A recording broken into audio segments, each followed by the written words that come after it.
the darkness that covers the earth, compassion, injustice, and pain. Jack?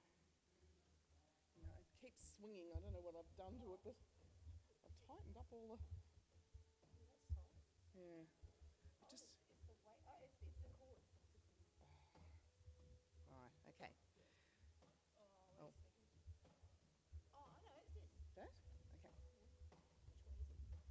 Oh, there we go, that's tight. Okay. Great is the darkness that covers the earth. You think, oh, okay. Great is the darkness that covers the earth. Okay, great.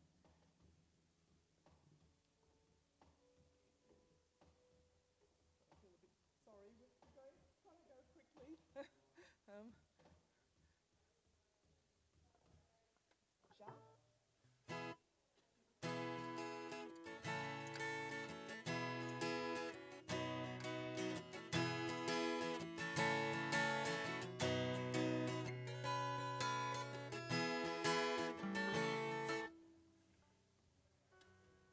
All together?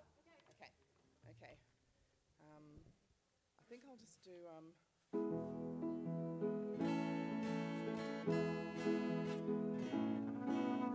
Great is the darkness that covers the earth, oppression, injustice, and pain.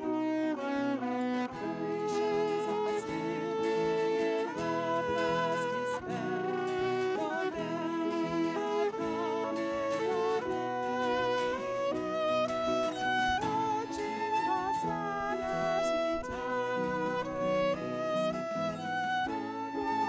Madness and lies. Come, Lord Jesus, pour out your Spirit, we pray. Come, Lord Jesus, pour out your Spirit in us today.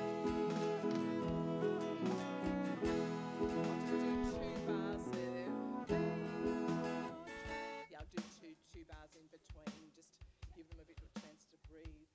Is that okay, Bill? Okay. Now, do you want to quickly practice when I survey and yeah. So perhaps if we just do one verse and maybe one verse of the psalm. But so I'll just do the last line.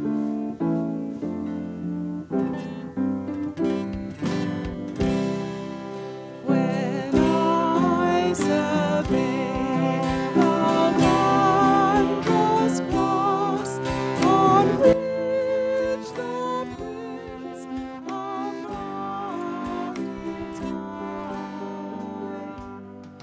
my riches gain I count but loss, and pour content on all my pride. So I'll just do one extra bar in the middle where the pause is, and an extra bar just at the end to give them a chance to breathe. Yep. Okay. And just so no, we won't have guitar, and maybe not drums either in the psalm. I'm sort of thinking. I'll just do the last line.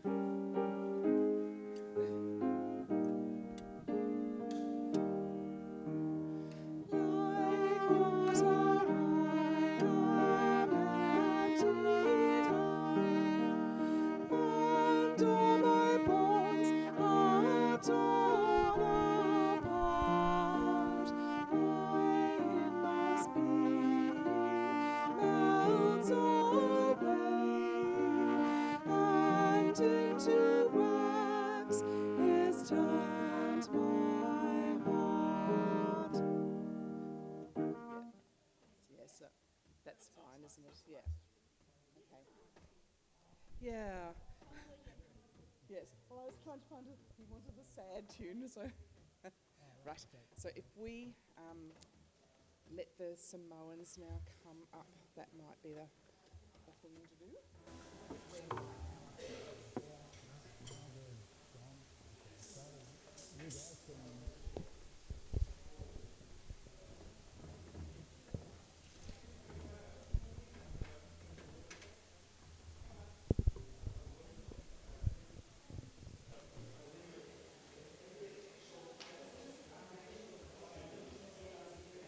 Are we the vocalist as well? The leader? Straight vocalist.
You ready? Okay.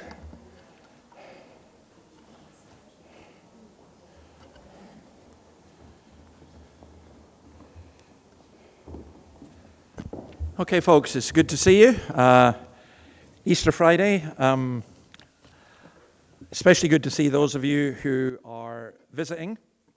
I have a confession to make. I'm not used to going to church on Easter Friday. I'm a Scottish Presbyterian and we didn't go. And I thought, when I heard about you having a service here, I thought, nobody will come. But people do come, so it's really nice to see you, and it's great, and I love it. And you know what I love it even more? I love the fact that the shops are closed, at least the big shopping centres, because it's a day off, and my wife wouldn't be able to say to me, let's go to the shopping centre, because it's closed, which there's, we're here to reflect on what happened on Good Friday, why it's called Good Friday actually as well. So, and it's good to have our Samoan brothers and sisters here as well who are joining us. And for those of you who speak Samoan, we will be singing a Samoan song later on. But let's begin by singing the song, Great is the Darkness. Let's stand and sing this.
Please have a seat and let's pray.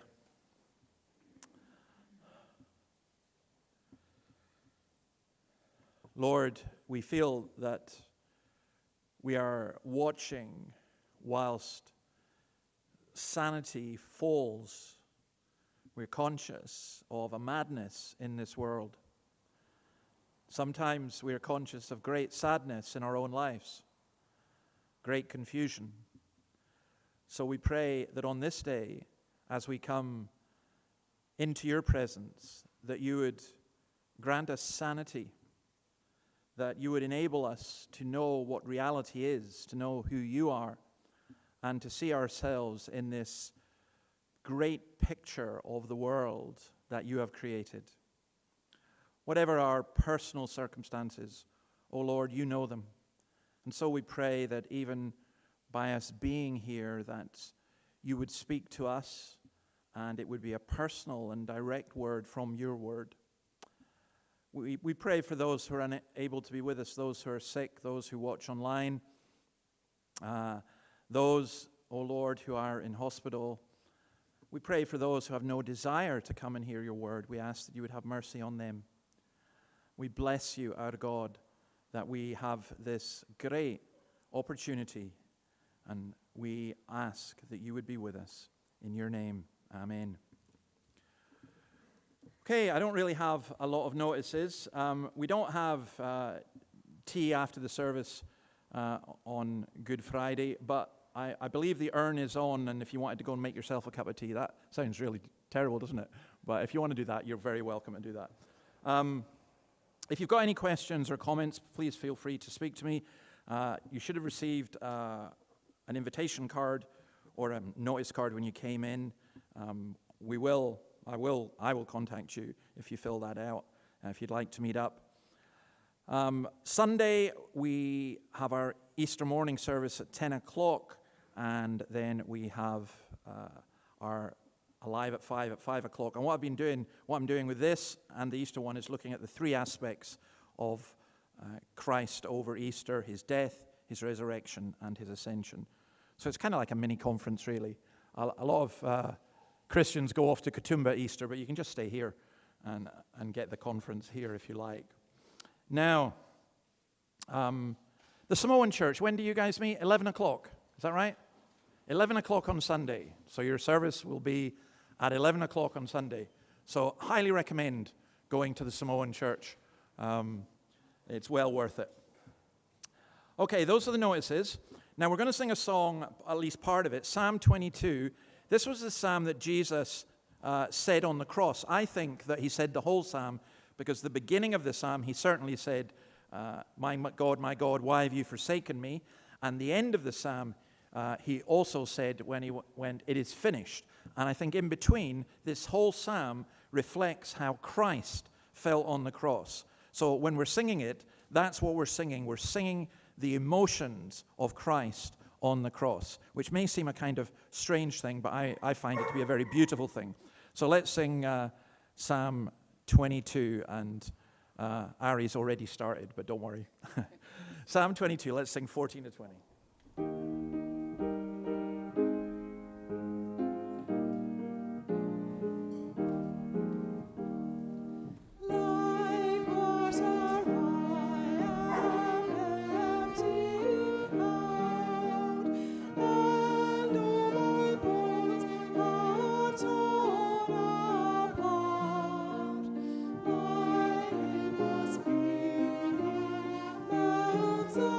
Away.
Noah and Esther, I've got a wee thing for you if you want to come down and get it.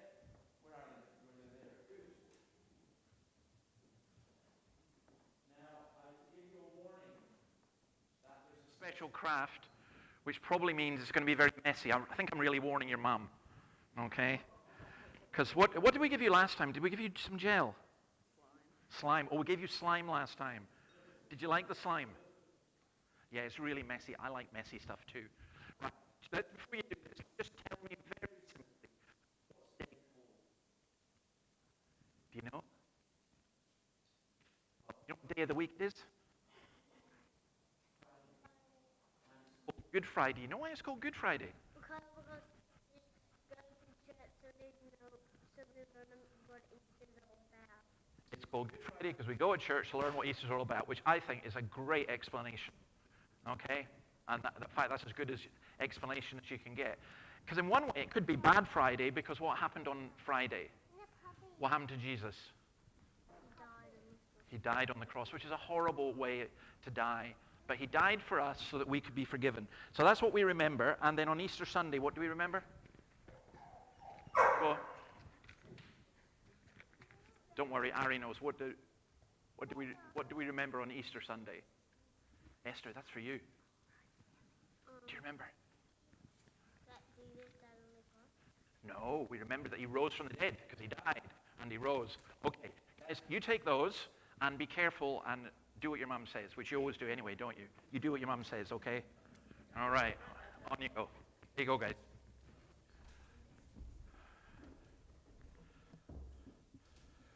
Right, Terry is going to pray. So Terry, if you come on down and pray, that'd be great.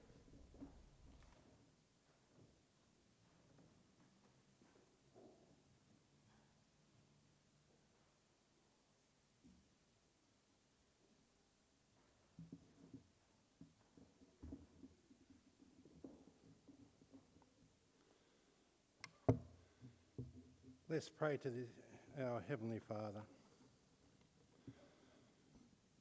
Dear gracious and Heavenly Father, it is this day when you, who so loved the world that you gave your only Son, who paid the price and greatest sacrifice that offered us the gift of eternal life. This provides us with the opportunity to seriously reflect on our irrefutable need for Easter. Help us to be reminded of the cost of it all. Forgive us for being too busy or distracted by other things, for not fully recognising what you have freely given and what that has done for us. Father, we ask for your wisdom to understand the real cost of our everyday choices and ways of doing things in this world. We acknowledge and marvel at your mercy and pray that you help us to never take for granted this immeasurable gift of love on our behalf.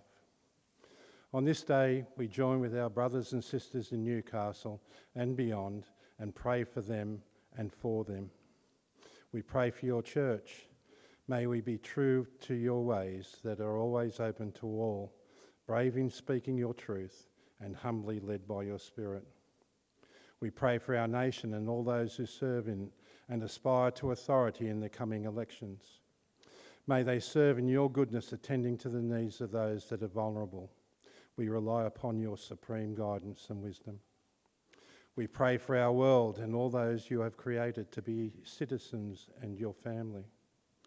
May we all live and dwell together in mutual pursuit of your teachings that will result in the growing goodwill and love for each other. We pray for those who are suffering in heart, mind, body or spirit. Grant them your healing comfort and rest in your presence.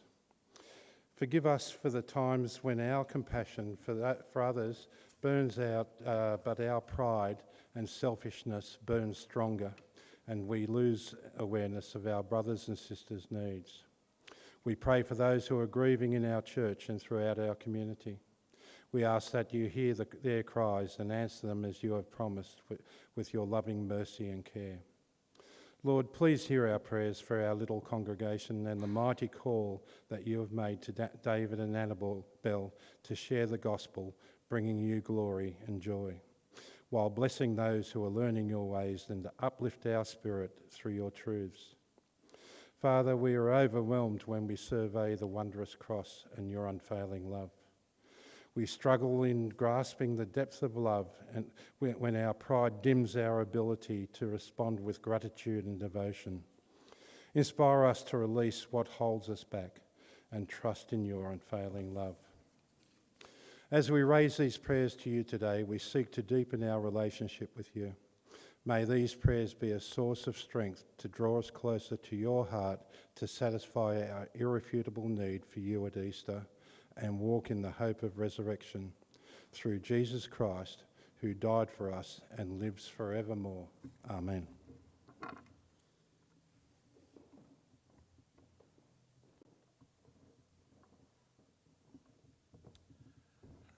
Okay, now as I mentioned, we've got our Samoan brothers and sisters with us, and they are going to come and sing to us. And out of my intimate knowledge of Samoan, I'm going to interpret for you. This is a song, God created everything and also created everything for himself. And it's a hymn which emphasizes generously standing firm in the faith, honoring God, and maintaining a spirit of love and unity. So I'm going to ask you to stand and sing. Not the rest of it, unless you can sing Samoan. If you can sing Samoan, stand and join in. But if you can't, then just enjoy this. And thank you again for agreeing to do this. So it's all yours.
See, I told you when we connected that we can learn from one another. So you can teach us how to sing. Okay, that was lovely. Thank you very, very much. Really appreciate that. Okay, we're going to look at the crucifixion of Christ, maybe in a slightly different way, but let's read about it first from Luke 23, verses 26 to 56, and Helen's going to read that, I think.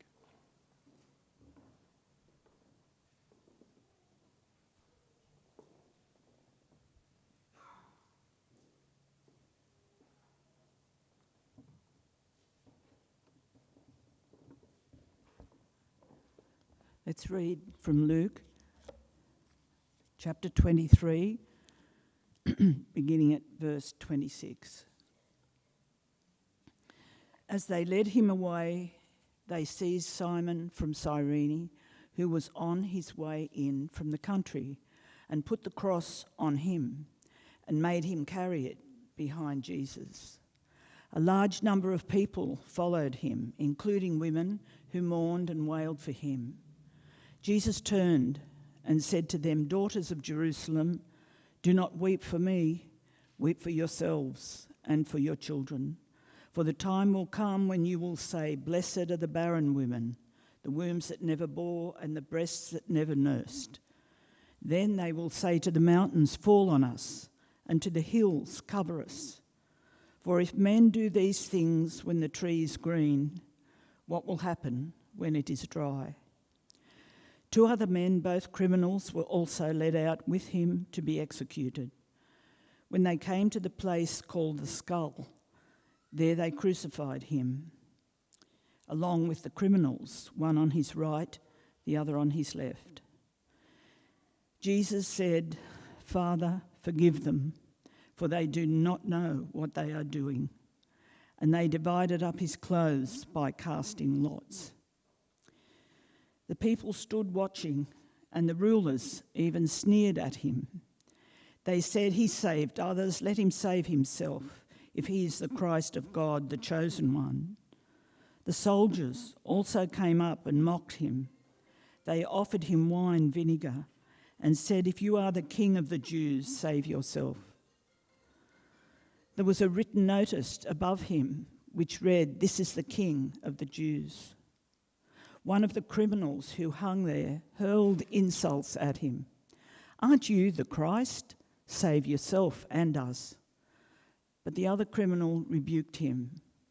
"Don't you fear God?" he said. "Since you are under the same sentence, we are punished justly, for we are getting what our deeds deserve. But this man has done nothing wrong." Then he said, "Jesus, remember me when you come into your kingdom." Jesus answered him, "I tell you the truth. Today you will be with me in paradise." It was now about the 6th hour, and darkness came over the whole land until the 9th hour, for the sun stopped shining, and the curtain of the temple was torn in two. Jesus called out with a loud voice, "Father, into your hands I commit my spirit." When he had said this, he breathed his last.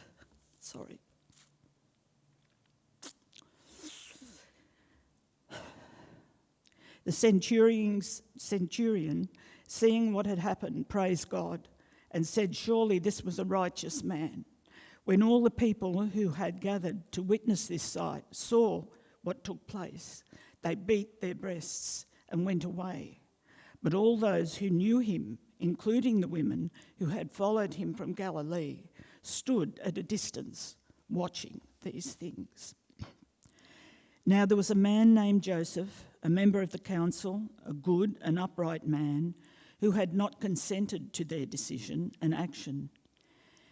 He came from the Judean town of Arimathea, and he was waiting for the kingdom of God.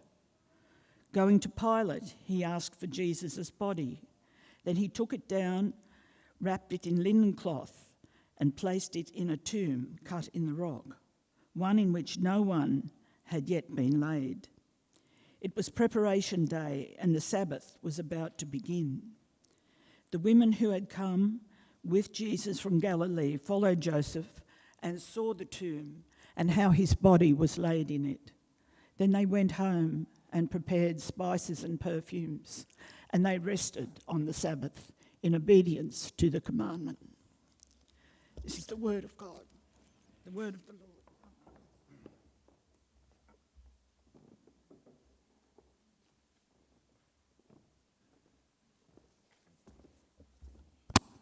Okay. For somebody like me, I've done loads and loads and loads of Easter services, and so many of us have read the Easter story, and we all think that we know it, and it's hard sometimes to think, what can you say? What can I say that you haven't all heard before? I'm quite bad this way. I go and I read Easter messages from politicians and from bishops and pastors and everything else. And I shouldn't do it, because it's why I have no hair, because I just end up pulling my hair out, because I get so depressed at what is said. In the Herald, I'll not say who, but in the Herald today, there's one cleric saying, Good Friday and Easter offer a deeper message. Well, that's good. We want a deeper message. Our worst moments do not define us. Well, that's just out of a Hallmark card. And it's not. What's that got to do with Easter and Jesus being on a cross and everything else? To me, that's just so frustrating, because it's such a powerful message, not just message, but what happened on the cross, that if it's real, then it changes everything. But it's like we turn it into some kind of key card. And it's so frustrating. On the other hand, there's a magazine called The Spectator, and they always have an Easter editorial. And it's pretty well always better than the vast majority of stuff that you'll hear from church leaders. And this Easter is no different. Let me just read this part of it. It's a great editorial. This bit, I think, though, they still quite haven't grasped it. Amid the fictions of our time, the Easter story reminds us of the truth's importance. Jesus knows he'll be betrayed, denied, and doubted, but is prepared to bear his cross because no earthly power can alter that which is eternal. In his act of sacrifice, he affirms the greatest truth of all. It is by defying evil, affirming love, and living for others that we find our highest fulfillment. That's close, but not close enough. And I'll tell you why. Because the cross is not about Jesus setting us an example so that we can go and copy. You and I are never going to copy that. However, they got very close to it in this way. So I'm going to look at Colossians and how Paul interprets the cross and what happened. Because when you are a Christian, there's an extraordinary thing that happens. It's not just that you look. So I don't think we get the cross until we do get emotional about it. I've told some of you this before, but for those of you who haven't, and anyway, if the story is good, it's worth repeating. But I was doing a talk once in a secular bookshop, and a woman came in, and she bought her coffee, and she bought her Danish, and then she realized with horror that there was a religious talk going on, and I had a microphone, so there was nowhere she could escape. So she went, and it was a big store. She went as far away as she could go, and she turned her back to me just to make sure that I knew she wasn't listening. But I knew she was, because when you're determined not to do something like that, you end up doing it. Suffice it to say that by the end of the talk, she was down, she was sitting at the very front, and it was question time. And she said, I want to ask you a question. I said, go for it. What's the question? She said, well, I came in here and I couldn't believe that there was a religious talk in a bookshop. I said, I know. She said, but I bought my coffee and I'd bought my Danish, and, this was Scotland. She wasn't going to walk out having paid for it. So she decided that that's what she would do. She would and not listen, but she did listen. And then she said, my question is simply this. How do you know that God loves you? And then she put a caveat on it, which was brilliant. She said, forget all that rubbish about God loving everybody. I don't want to hear that. I want you to tell me how you know that God loves you. And I quoted Galatians 2:20, the Son of God who loved me and gave himself for me. And I told her about the cross, what we're remembering today.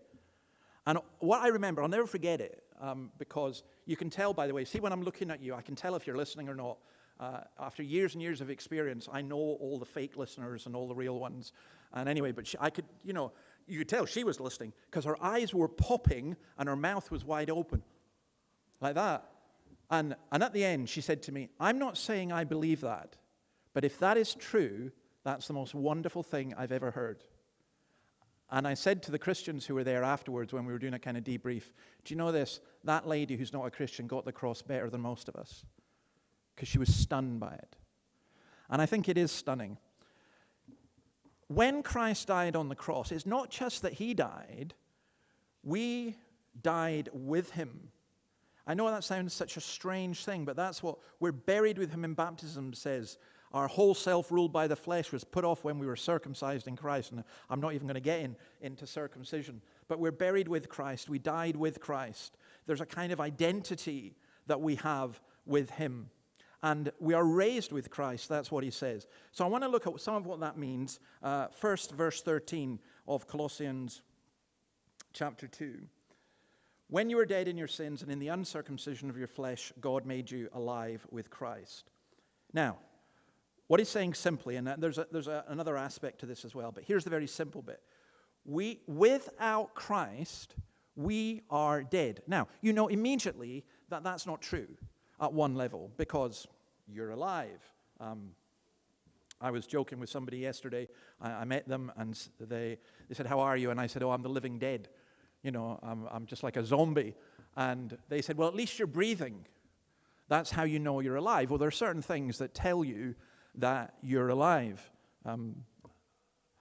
Occasionally, I have nights like this. Last night was one of them where I have these horrendous dreams, and then you wake up wondering, where are you? Are you alive? And there's certain things that make you realize you're alive. You can drink coffee. You're in familiar surroundings. You're breathing.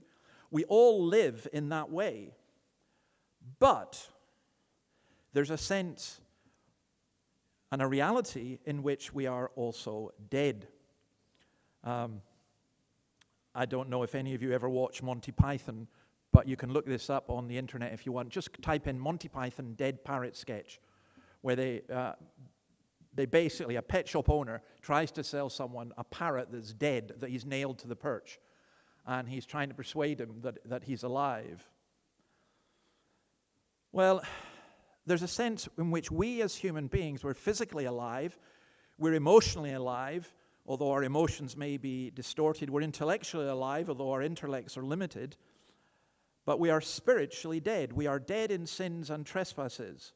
Here he calls it the uncircumcision of our sinful nature, that there's this permanent state of disobedience, the heathen and the godless. I heard another Easter message today. In fact, this was also in the Herald. It's amazing what you get in the Herald, which was basically saying the message of Easter is that we're all alive and we're all going to heaven. But that's not the message of Easter.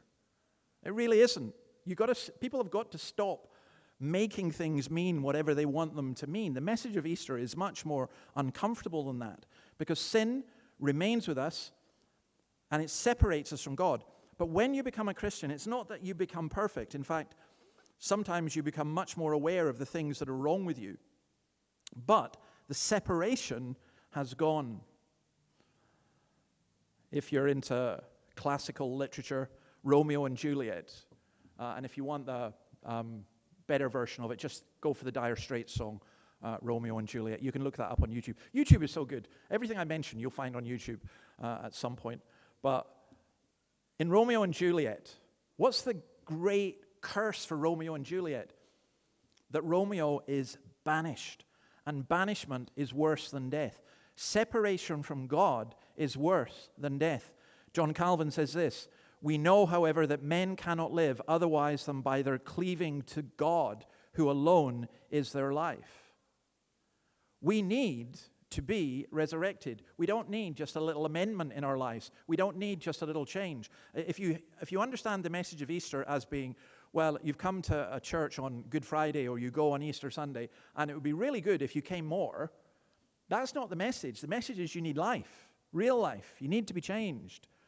Because to be separate from God and separate from his people, religion, philosophy, morality, none of that will bring you to God. Nothing but new life. The same God who raised Jesus from the dead is the same God who raises us spiritually from the dead. So then, I'm amazed the technology works. This is the first time I've got the technology to work. This is, if you want proof of miracles, this really is it. We're bound by sin, freed by forgiveness. He forgave us all our sins, having cancelled the charge of our legal indebtedness, which stood against us and condemned us. He's taken it away, nailing it to the cross. Now, we owe a debt.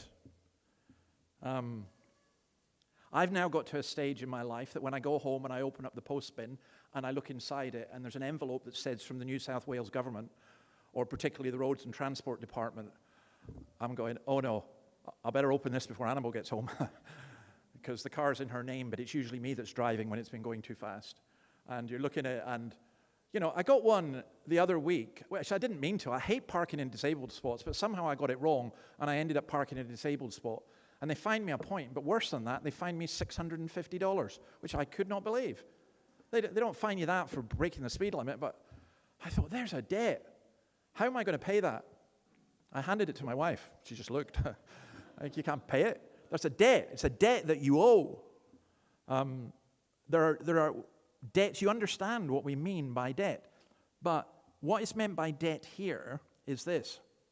And in the Lord's Prayer, by the way, we would pray, forgive us our sins. But I actually do like the way that the Scots do it, which is forgive us our debts as we forgive our debtors. Because that's actually what it's talking about. It's talking about we owe God because of the sins that we have done.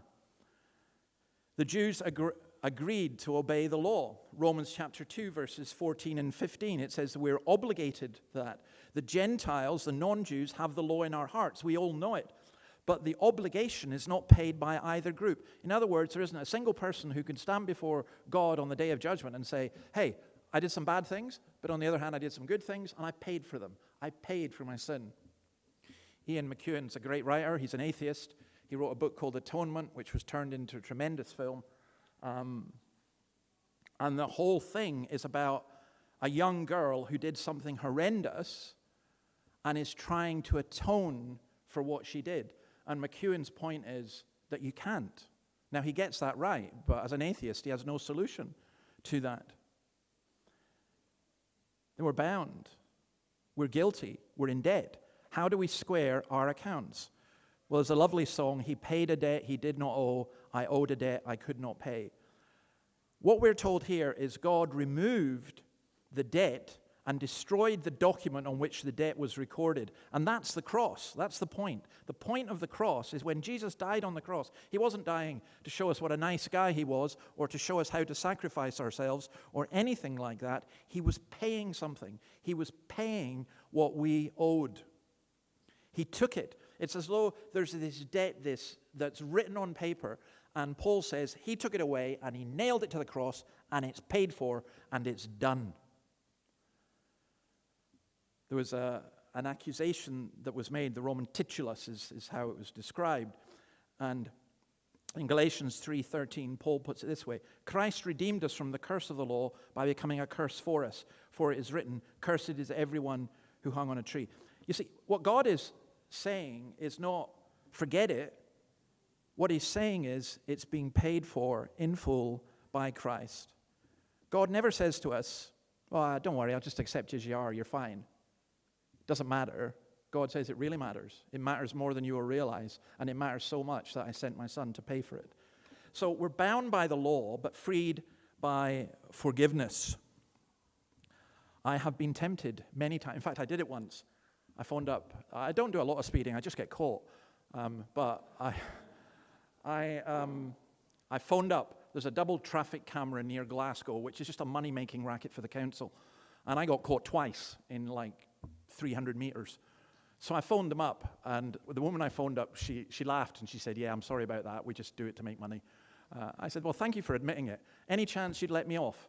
And she laughed, and she said, well, you're bold as brass. I'll cancel one of them for me. So she canceled half my debt. But Jesus cancels All are dead. There's nothing. When you become a Christian, the devil will come and say, but you did this, and you did that, and you did this, and you continue to do this. And as a Christian, you can say, well, hang on a minute. Jesus paid it all. It's already paid for, which is just a wonderful thing. Then the last thing is this. Oppressed and victorious. Having disarmed the powers and authorities, he made a public spectacle of them, triumphing over them by the cross. So there's a written code that had people in bondage, that had this debt against people. But there are also spiritual powers that hold us in bondage. And the more I go on, the more I believe in these and see these at work. I remember my wife telling me one time that she worked in mental health and saw a lot of things, and there was a gentleman who'd done a lot of really horrendous things. And she said to the psychiatrist who was involved, what do you think has caused all of this? And he said, pure evil. Pure evil. And she was a bit surprised because she didn't know psychiatrists were allowed to use terms like that. Pure evil. Man, some of you know exactly what I'm talking about because you've seen it and you've experienced it. So much so that you could never talk about it. Others cannot imagine the horror and the evil. There's a wonderful book by Joseph Conrad, very small book, but an absolute classic, Heart of Darkness.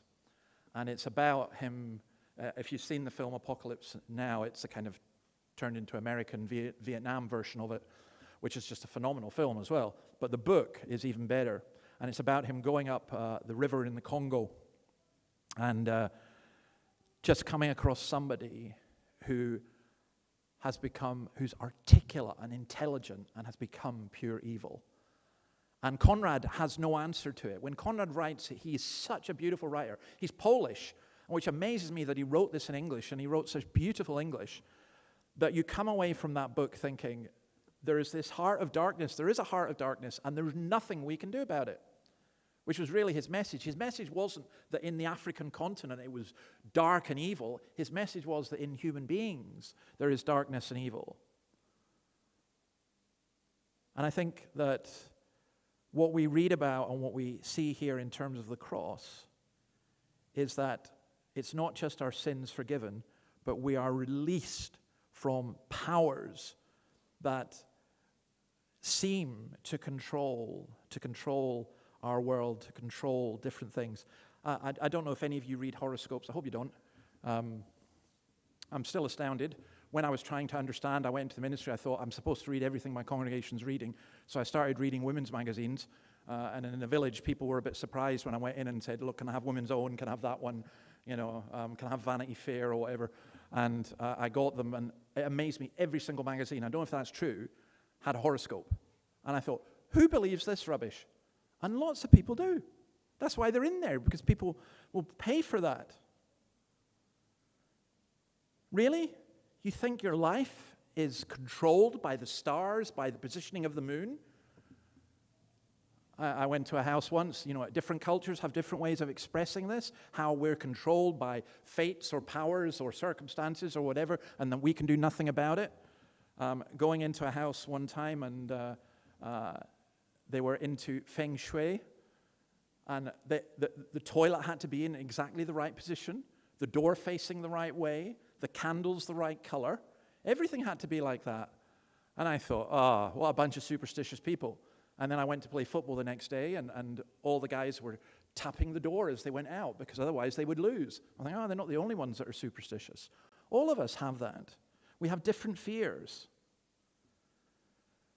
Here the powers were, who were they? They were the religious powers, the Jewish leaders. They were the political powers, the powers of Greece and Rome that stripped Christ naked, humiliated him, and displayed him. Again, I always have to qualify this because I don't speak in code just in case you misunderstand. In talking about politics and the election we've got in Australia, I'm sorry, it's the most bland and boring election I've ever come across in my life. And one of the reasons is, I don't know, they treat us like kids. Like we're in a burning house and they say, we'll buy you an iPad. Well, we'll buy you 2 iPads. Well, that's no use, the house is burning. But maybe we're daft enough to fall for all of that. But they do have powers. I watched a video this week that said if I teach certain things in the Bible, I could go to jail in New South Wales for 5 years. I was absolutely gobsmacked at the video. I thought it was a spoof, but it's from the government. I thought, wow, they have power, a lot of power. But Jesus disarmed their power by the cross. That's why Christians are so feared by authoritarian regimes, because we're not cowed by their power. Xi Jinping cannot control Christianity. He can control almost everything else, but he can't control Christians. The worst dictators can't control Christians. Liberal authoritarians can't control Christians, or at least they shouldn't be able to, once we understand who Christ is and what he's done, because he is the greater power, and there's a greater power at work, and that's why we speak of the victory, triumphing over them by the cross. You need to understand how radical that is. The cross was the ultimate symbol of defeat. If you were crucified, you were the lowest of the low, you were absolutely the weakest of the weak. But Jesus takes hold of that, and he reverses it.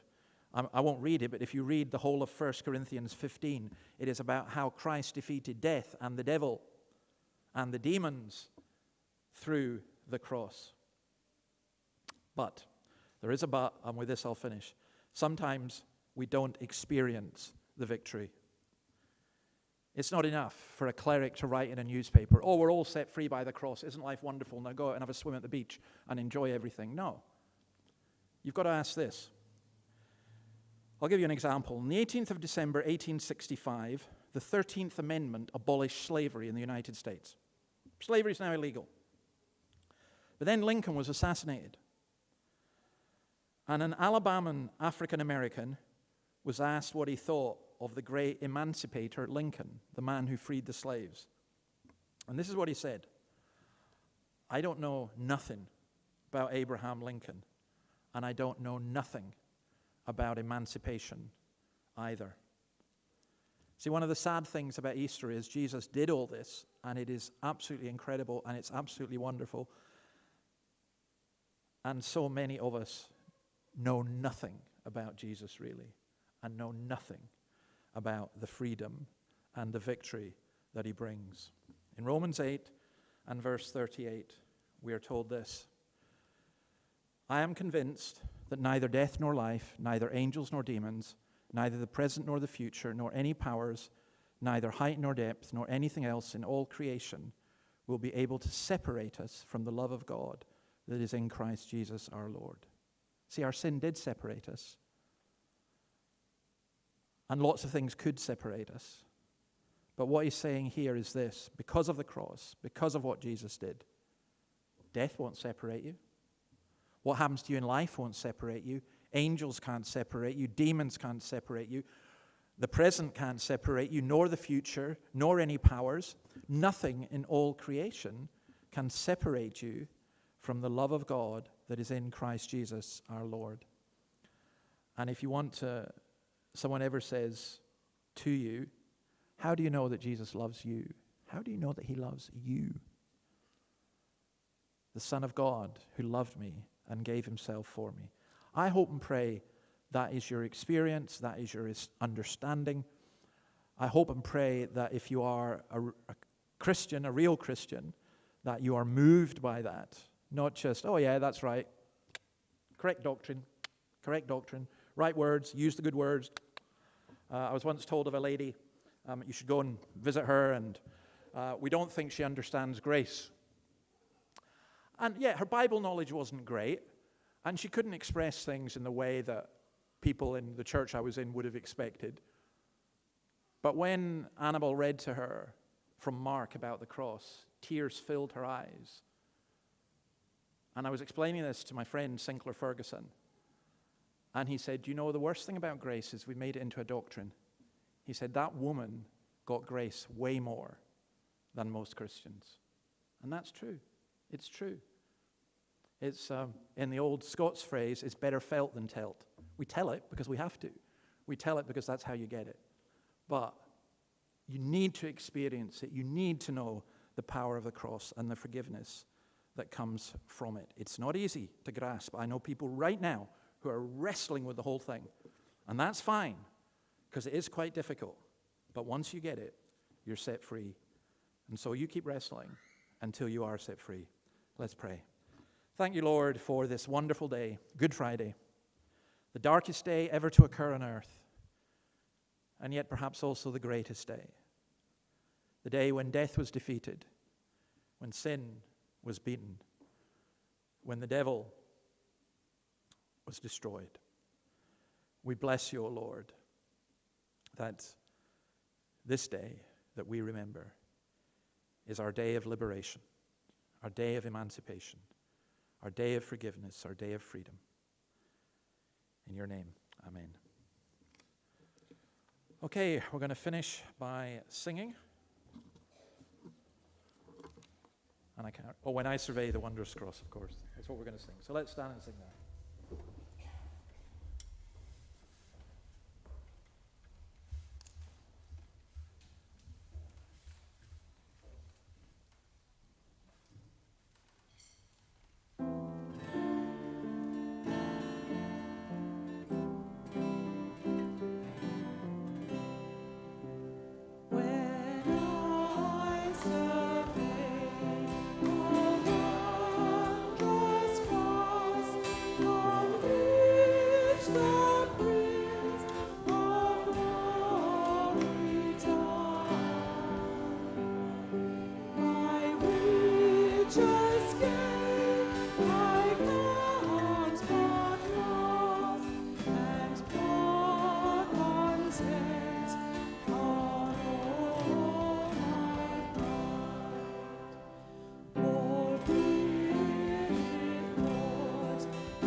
Now may the Lord bless you and keep you. May the Lord turn his face towards you and give you peace. May the Lord turn his face towards you. Oh Lord, we ask that. We ask that we would know peace. We would know forgiveness. We would know who you are. We would be set free. In your name we ask it. Amen. Amen. Great to see you. We have a prayer meeting tomorrow at 9 o'clock and then services at 10 o'clock and 5 o'clock on Sunday.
See him in Jerusalem, walking where the crowds are.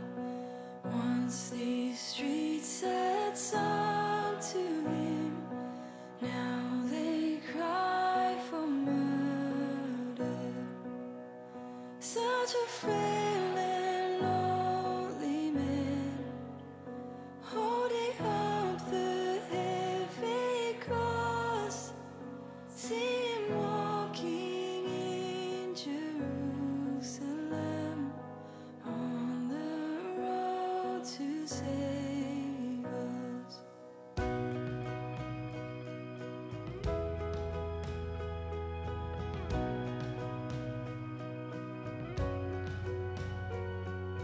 See him there upon the hill, hear the scorn and laughter.